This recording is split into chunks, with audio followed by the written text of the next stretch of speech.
example number 11 ना example number 11 तुम्हार কি আছে চোৱা দুটা ক্ৰমিক অযুগ্ম সংখ্যাৰ গুণফল কিমান দিয়া আছে 290 দুটা ক্ৰমিক অযুগ্ম যোগাত্মক অখণ্ড সংখ্যা উলোৱা যাৰ বৰ্গৰ যোগফল যাৰ কি হৰ যোগফল বৰ্গৰ যোগফল তোমাৰ দুটা ক্ৰমিক অযুগ্ম কেনেকুৱা চোৱা সাপোজ এটা যদি 2 হয় সৰি এটা যদি 3 হয় তেন্তে ইয়াৰ পিছৰটো কি হ'ব 3 + 2 অৰ্থাৎ 5 3 ৰ পিছত 3 টা কি অযুগ্ম তো ইয়াৰ পিছৰটো কি 5 3 4 4 কিন্তু কি নহয় অযুগ্ম নহয় হি কি হয় যুগ্ম তো এটা যদি 3 হয় তেন্তে তাৰ পিছৰটো কি হ'ব 5 কিন্তু 5 টো আহিল কেনেকুৱা কয় এইটো লগত আকৌ 2 প্লাস কৰাৰ কাৰণে আহিছে হয় না সে যদি তোমাৰ কিমান ধৰা হয় 11 11 ৰ পিছৰ অযুগ্ম সংখ্যাটো কি তো 11 যোগ 2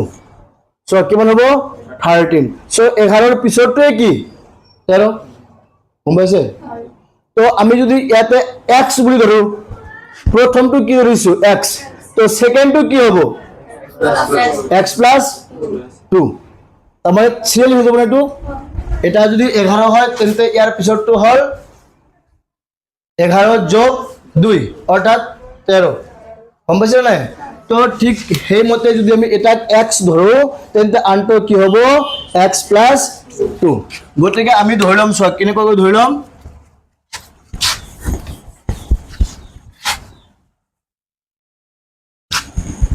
let দুটা ক্ৰমিক অযুগ্ম সংখ্যা ইকুৱেল টু এটা যদি x ধৰা হয় তেন্তে আনটো কি হ'ব x + 2 এবাৰ চোৱা এই দুটা আমাৰ কি যিকোনো ঠাইৰ দুটা অযুগ্ম সিৰিয়াল অৰ্থাৎ ক্ৰমিক সংখ্যা এবাৰ তোমাৰ কোশ্চনে কোৱা মতে এই দুটাৰ বৰ্গৰ যোগফল বৰ্গ মানে কি স্কয়াৰ কৰিব লাগিব এই দুটাৰ বৰ্গ অৰ্থাৎ according to question প্ৰথমটোৰ বৰ্গ কিমান হ'ব x² দ্বিতীয়টোৰ বৰ্গ কিমান হ'ব x + 2 তাৰ ওপৰত হোল স্কয়াৰ দ্বিতীয়টোৰ বৰ্গ প্ৰথমটোৰ বৰ্গ এই দুটাৰ যোগফল কিমান হয় বুলি কোৱা আছে 290 কোৱা ক'ত বুজি পা নাই বুজি পাইছে ওকে x² ঠিকে আছে প্লাস এটু তোমার কি সূত্ৰৰ লগত এডজাস্ট কৰি লোৱা এতে x ক তুমি কি ভাবা a আৰু 2 ক তুমি কি ভাবা b তাহলে a + b হোল স্কয়ার কি হ'ব a অৰ্থাৎ কি x²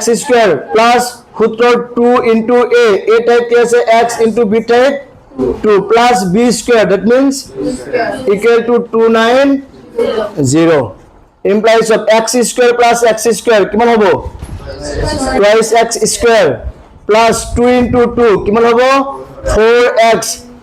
plus 2² মানে কিমান 4 4 আছে নাই এই 4 কি প্লাস এই 2 কি ফালে লৈ যাও কি হ'ব মাইনাস 290 minus 4 কিমান হ'ব 290 - 4 286 हे 286 की प्लस हेतु আগত লৈ কি হ'ব -286 ইকুৱেল টু হল কি হল এবাৰ সব প্ৰতিটো পদক আমি কিহেৰে কাটিব পাৰি সো 2 4 286 সব নাকি যুগ্ম আছে তো আমি 2 ৰে প্ৰতিটো পদক কাটিব পাৰি না তো 2 যাব 2 1 টাইমস 4 যাব 2 টাইমস আৰু এতে 1 4 3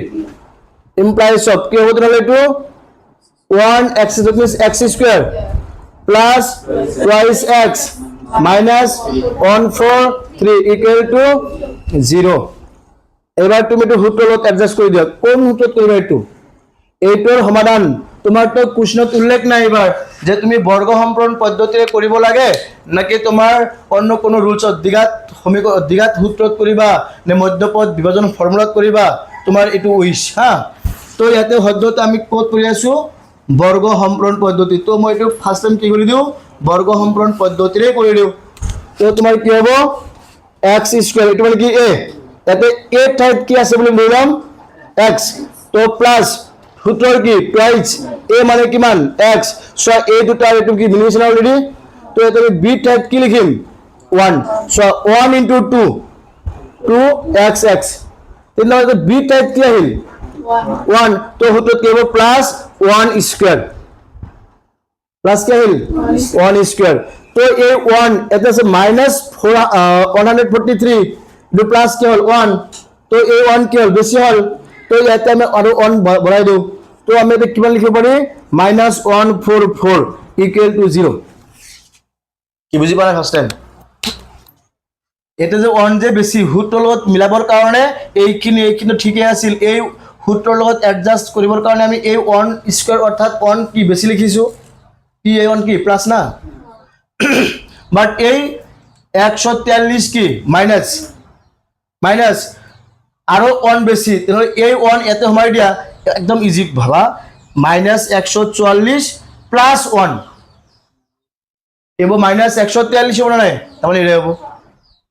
এইখিনি যোগ বা বিয়োগ কৰিলে এইখিনি যোগ বা বিয়োগ কৰিলে সো এই 143 হ'ব হ'ব নাই তো এতিয়া আমি কি কৰি দিব পাৰি সো এইখিনিৰ পৰা এইখিনি সূত্ৰত পৰিছে এই সূত্ৰ a plus b whole square a side कैसे plus b टाइप कैसे whole equal to a minus 144 ইফালে গলে কি হ'ব 144 ঠিক আছে ফার্স্ট লিখি দিম নেকি ডাইরেক্ট 144 কি লেখা যায় 12 plus minus 12 স্কয়ার লেখা যায় না 144 আমি কিমান স্কয়ার লিখিব পাৰি 12 স্কয়ার না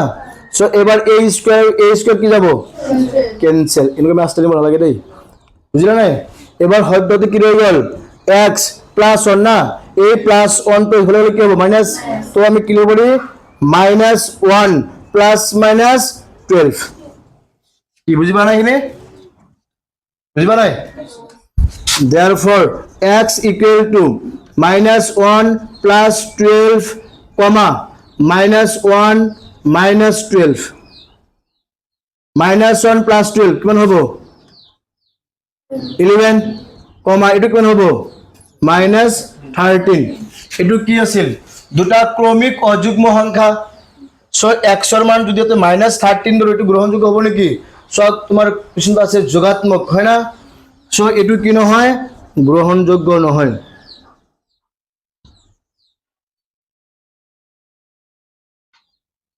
তাহলে কোনটো গ্রহণযোগ্য 11 তো আমার x এর মান কিমান হল 11 x এর মান মানে কি প্রথমটো আছে এটা আমি দ্বিতীয়টো ওলাব লাগিব নাই সো therefore দুটা ক্রমিক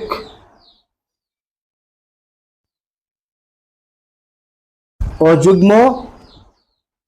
সংখ্যা ইকুয়াল কি হ'ব তোমাৰ সলিউশন প্ৰথমে x ৰ ঠাইত মান বহাই দে x ৰ মান পুনে পুনে কিমান পাইছো 11 কমা আনটো কি হ'ব 11 plus 2 ইকুয়াল টু 11 কমা এটো কিমান হ'ব 13 এ হল তোমাৰ 11 and 13 বুজি পাইছে